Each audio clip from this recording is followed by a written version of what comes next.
కిరణ్ ప్రధానంగా 20% కమిషన్ల మీద మాట్లాడిన సందర్భంగా ఎటువంటి పరిణామాలు చోటు చేసుకున్నాయి శాసనసభలో ఒకసారి గమనిస్తే ఈ మధ్య కాలంలో శాసనసభలో నిజంగా అనేక సార్లు అసంబద్ధంగా అవమానకరంగా మాట్లాడుతున్న సందర్భాలు అనేకం కనిపిస్తున్నాయి. వెరీ రీసెంట్ గా సభ్యురాలు సునీత లక్ష్మారెడ్డికి సంబంధించి స్పీకర్ మాట్లాడిన మాటలు విన్నాం. తర్వాత ఆయన క్షమాపణలు చెప్పిండ్రు. కానీ మళ్ళీ ఇవాళ బట్టి చేసిన వ్యాఖ్యలను ఎట్లా అర్థం చేసుకోవాల్సిన అవసరం కనిపిస్తుంది.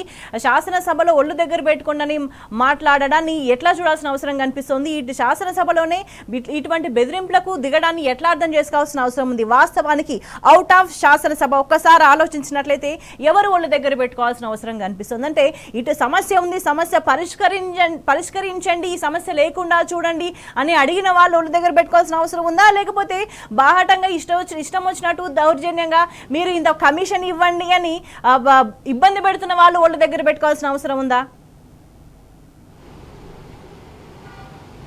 ఖచ్చితంగా ఉమ్మడి ఆంధ్రప్రదేశ్లో కావచ్చు, గత 10 సంవత్సరాల్లో బీఆర్ఎస్ ప్రభుత్వం ఉన్నటువంటి సందర్భంలో సభలు నడిచిన తీరు కావచ్చు, ఇప్పుడు నడిచేటువంటి సభలకు చాలా వేరియేషన్ కనబడుతుంది. ప్రభుత్వాన్ని ఎత్తి చూపినందుకు, ప్రభుత్వాన్ని ప్రశ్నించినందుకు వాళ్ళ వైఫల్యాలు ఎత్తు చూపిన సందర్భంలోనే వాళ్ళు ఎదురు దాడికి దిగటం కావచ్చు, అంతేకాకుండా వాళ్ళు సహనం కోల్పోయి మాట్లాడినటువంటి సందర్భాలు అయితే కనిపిస్తున్నాయి.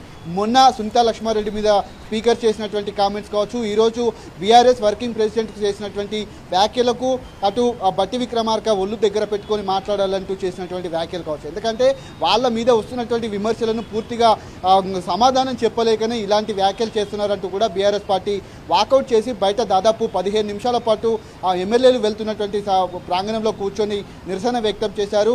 కేవలం ఇలాంటి కమిషన్ల మాత్రంగానే రాష్ట్ర ప్రభుత్వ ఖజానా నింపుకోకుండా సొంత ఖజానా నింపుకునేందుకు కమిషన్ల ద్వారా ఇటు కాంట్రాక్టర్ల నుంచి డిమాండ్ చేస్తున్నటువంటి పరిస్థితి ఉందని కూడా బీఆర్ఎస్ పార్టీ అభిప్రాయం వ్యక్తం చేస్తుంది. దీనిపైన కూడా పెద్ద ఎత్తున కొంత నిరసన అయితే వ్యక్తమైంది. దానిపైన కూడా క్షమాపణ చెప్పాలంటూ కూడా ఇటు బీఆర్ఎస్ ఎమ్మెల్యేలు కూడా కొంత గందరగోళం అయితే సృష్టించినటువంటి పరిస్థితులు అయితే కనబడుతున్నాయి. ఖచ్చితంగా రాష్ట్ర ప్రభుత్వం నడపడం అంటే కొంత సహనంతో కూడినటువంటి వ్యవహారం. వాళ్ళు చేసేటువంటి వ్యాఖ్యలు కావచ్చు, ఇచ్చినటువంటి హామీలు కావచ్చు, రాష్ట్ర ప్రభుత్వాల మీద ఎంత బాధ్యత ఉంటుందనేది ఖచ్చితంగా గుర్తు చేస్తూ తాను మాట్లాడినటువంటి వ్యాఖ్యలు అయితే మనకు సభ ద్వారా కనిపించాయి.